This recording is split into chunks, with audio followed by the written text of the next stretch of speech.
Bem-vindo a mais uma aula de Libras. Estamos agora na nossa sétima aula. Que maravilha! Muito bem, parabéns por estar aqui assistindo essas aulas e aprendendo comigo a respeito da Libras. E hoje, nessa aula, nossa sétima aula, nós vamos aprender um pouco sobre cultura e identidade surda. Cultura, a mão em 5 e ela se sustenta aqui, ó, cabeça. Cultura e identidade. A mão dominante em I, a mão de apoio com a palma aberta e encosta aqui. Identidade. Talvez isso traga para você algumas dúvidas, né? Como assim cultura, identidade? Exatamente. A gente sabe que elementos, né, como a língua e a cultura estão ligadas, muito relacionadas.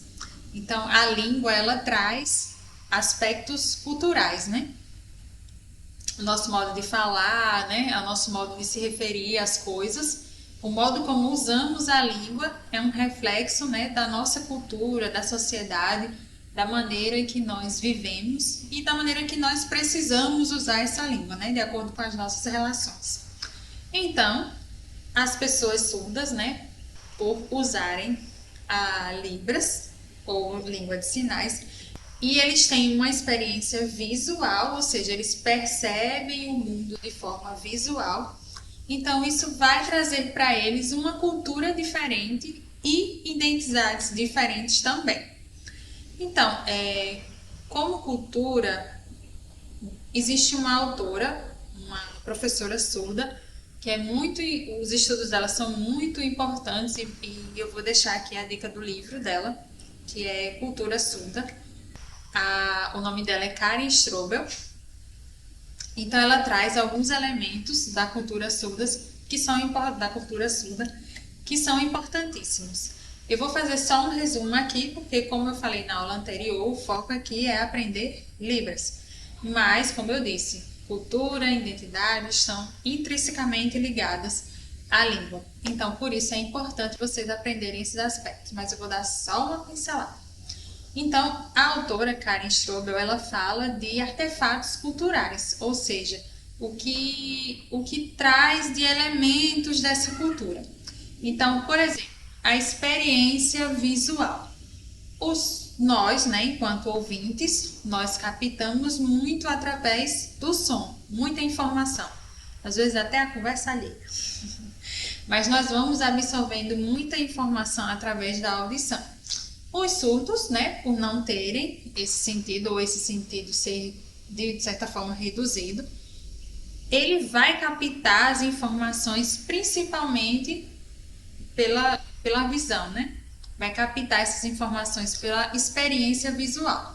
Então, é através dessa experiência visual que ele se cria significados para o mundo e para o cotidiano em que ele vive.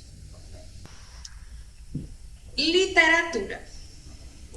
As pessoas surdas, por usarem uma língua diferente e ter uma perspectiva diferente, né? uma perspectiva e uma maneira de experienciar o mundo, ele vai acabar produzindo materiais que condizem com essa experiência dele. Então, através da literatura, eles fazem poemas, né, em línguas de sinais, tem música também em língua de sinais, tem contação, né, tem contação de histórias e diversas maneiras eles podem expressar, né? É muito comum a gente observar essas manifestações literárias nas redes sociais, porque a principal forma de registrar essas produções são através de vídeos. Então, YouTube, Instagram, as redes sociais, né, de um modo geral, os surdos costumam compartilhar as suas produções literárias. E é uma experiência maravilhosa você poder ver o mundo através de uma outra perspectiva. Eu vou deixar aqui uma dica de um site que traz mais a respeito desse assunto. Linguística. Então, como a gente já vem falando, né? os surdos que usam a língua de sinais, então eles vão, a cultura deles vão estar ligadas a essa língua. Então, a percepção visual que eles têm vai ser transportada para a língua deles. Então, a língua vai ser um instrumento para eles conseguirem, né, manifestar suas ideias, seus pensamentos de uma maneira mais confortável e de uma maneira mais agradável, né? Como eu disse, os surdos que usam a Libras, ou a língua de sinais, para se comunicar. A família. A família, ela é responsável muito, né, por essa parte da cultura, da aquisição cultural. E existe uma questão bem interessante, porque a maioria dos surdos nascem de pais ouvintes.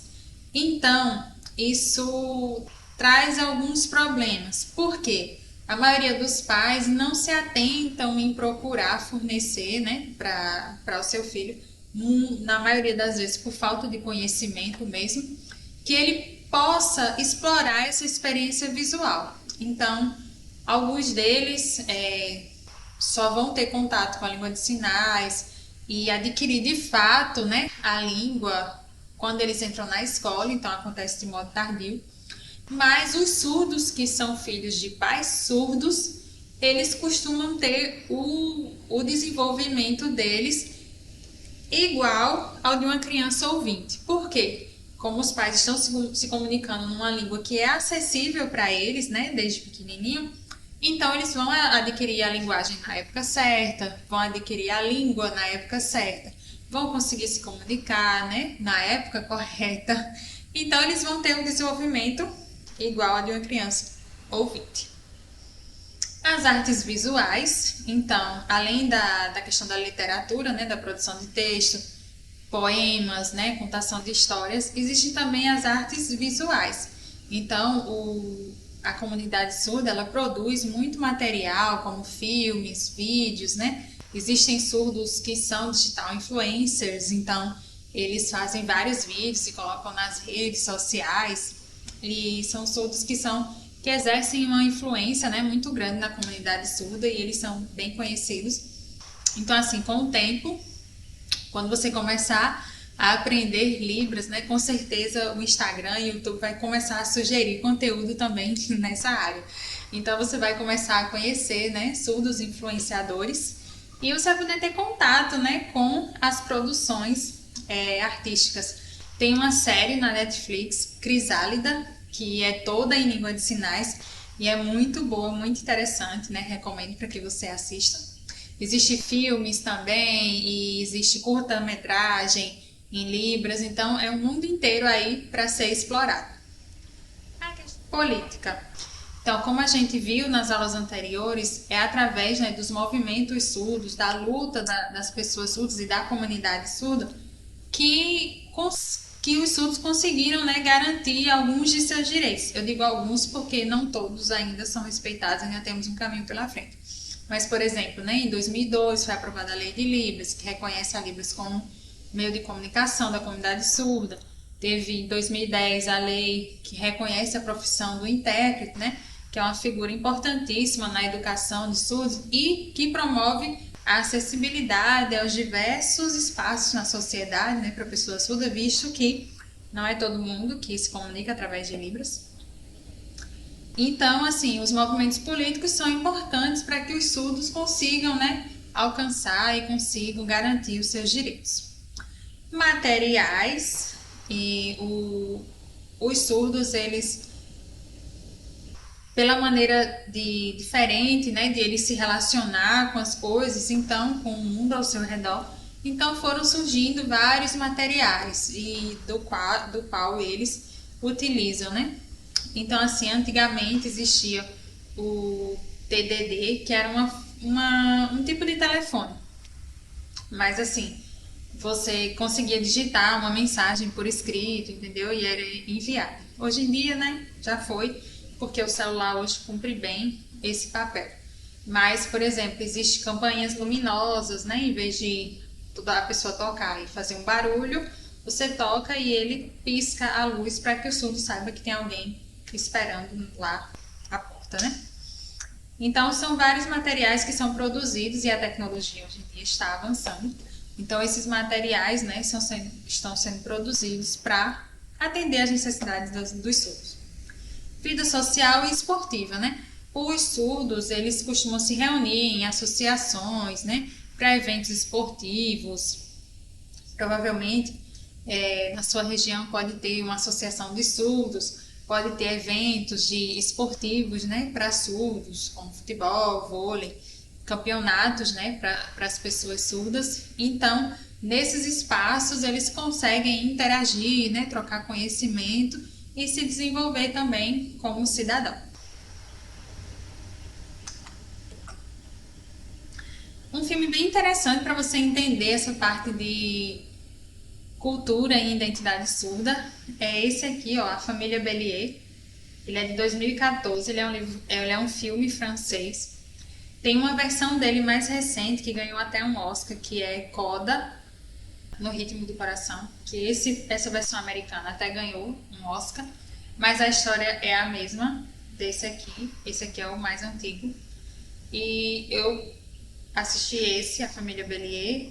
O outro também eu assisti, mas eu gostei mais desse. Então, esse aqui também é muito interessante e você consegue ver essa relação, né?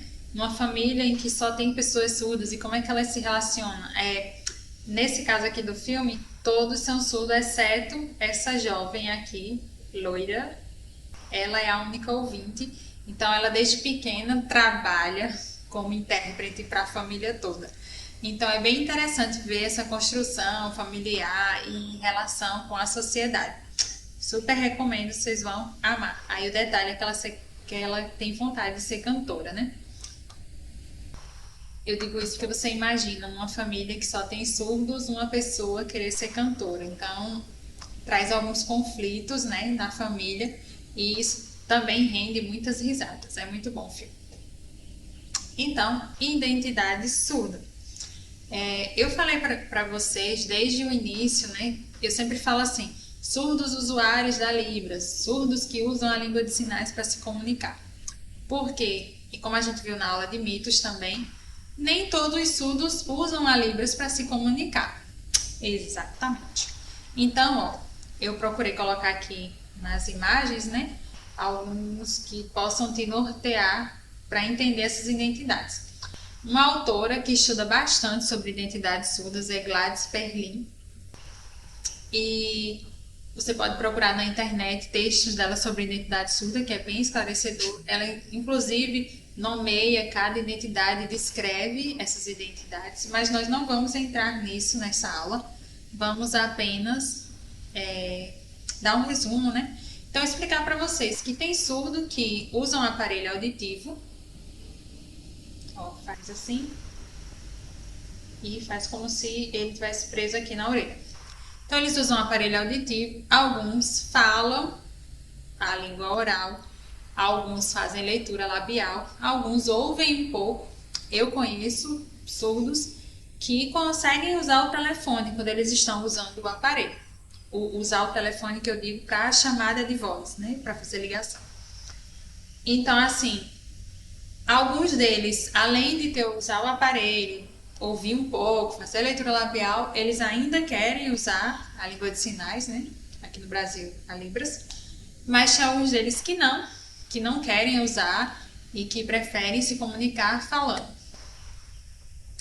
Temos também os surdos implantados, que é esse aqui do meio, que você pode ver, ó, que tem um aparelhinho aqui e ligado ao aparelho externo. Esse aparelhinho, ele é conectado com outro aparelho que está dentro da cabeça. Se chama implante coclear. Então, assim, alguns casos de surdez é porque a vibração, né, que é recebida através do estímulo sonoro não consegue converter para sinais, né, neurológicos que o cérebro entenda e consiga decifrar como um som. Então, como esse problema é na cóclea, então esse aparelho ele cumpre a função da cóclea. Então, ele é instalado dentro da cabeça da pessoa, né, lá dentro, e por fora fica esse outro aparelho que você conecta. Então, alguns surdos usando o implante coclear, geralmente colocando na idade certa, que tem que ser bem cedinho, e passando pelo tratamento, né, de fonoaudiólogo e as outras, o acompanhamento que é necessário, eles conseguem ouvir e falar. Mas tem surdos que, mesmo usando implante coclear, ouvindo, conseguindo falar através de uma língua oral, mesmo assim eles usam a língua de sinais. Aqui no Brasil, a Libras. Mas tem deles que, como eles conseguem ouvir e falar, eles também não querem aprender a língua de sinais. Temos também os surdos que, mesmo não usam nenhum aparelho, mas como eles têm uma memória auditiva, porque às vezes eles perderam a audição quando eles já tinham uma certa idade, já tinham aprendido a falar, né, a ler, escrever, então eles continuam falando, mesmo sem ouvir, e conseguem fazer a leitura labial. E tem os surdos que se comunicam através da língua de sinais. Não conseguem fazer leitura labial, não conseguem falar uma língua oral, então eles se comunicam apenas através de língua de sinais. Qual é o melhor? Qual é a melhor solução? Língua de sinais, implante coclear, aparelho auditivo, ser oralizado, fazer leitura labial. Não existe melhor nem pior. Cada um vai escolher o que é melhor para si. Entendeu? Todas as formas de se comunicar, todas as formas de existir são igualmente importantes. Então, o surdo que quer aprender língua de sinais, ótimo. O surdo que não quer aprender língua de sinais, ótimo também. Então, cada pessoa vai decidir de que maneira ele quer, né, se comunicar, de que maneira ele quer existir. Todas essas formas são aceitáveis, principalmente, né, que a pessoa em si se aceite e que veja o que é melhor para si. Então, todos são ótimos. Outro filme que é bem interessante, esse documentário aqui, eu encontrei no YouTube, é Sou Surda e Não Sabia. Bem interessante esse nome, né? Essa conta a história dessa surda que, de fato, ela não entendia que ela não ouvia. Porque, entenda, se você é surda de nascença, você não tem como saber, a menos que você depois, né, perceba isso de alguma forma, que é você quem não ouve, mas que as outras pessoas ouvem. Se você nunca ouviu, não conhece o som, você não tem como saber que ele existe, assim, do nada, né? Então, assim, ela achava que todas as pessoas eram como ela, né? Não ouviam. Então, nesse documentário, ela conta a história como foi que ela descobriu que ela era surda. É muito interessante e você consegue aprender muito sobre cultura e identidade surda e a relação dos surdos com a sociedade. Super recomendo. Então, revisando, nós aprendemos que os surdos, né, por terem uma perspectiva diferente, uma maneira de captar, de perceber o mundo ao seu redor de forma diferente, eles acabam tendo uma cultura diferente e identidades diferentes também. Na questão da identidade, é importante a gente respeitar todas as identidades, cada um com a sua forma de existir. Assim como os ouvintes, né? Apesar de todos ouvirem, mas cada um tem sua identidade, sua maneira de ser e sua maneira de perceber o mundo. Somos todos, ó, um chuchu. Muito obrigada, espero que você tenha gostado dessa aula e tenha acrescentado informações novas e tenha aguçado a sua maneira de ver o mundo ao redor e as diferentes formas de existir. Muito obrigada pela atenção e até a próxima.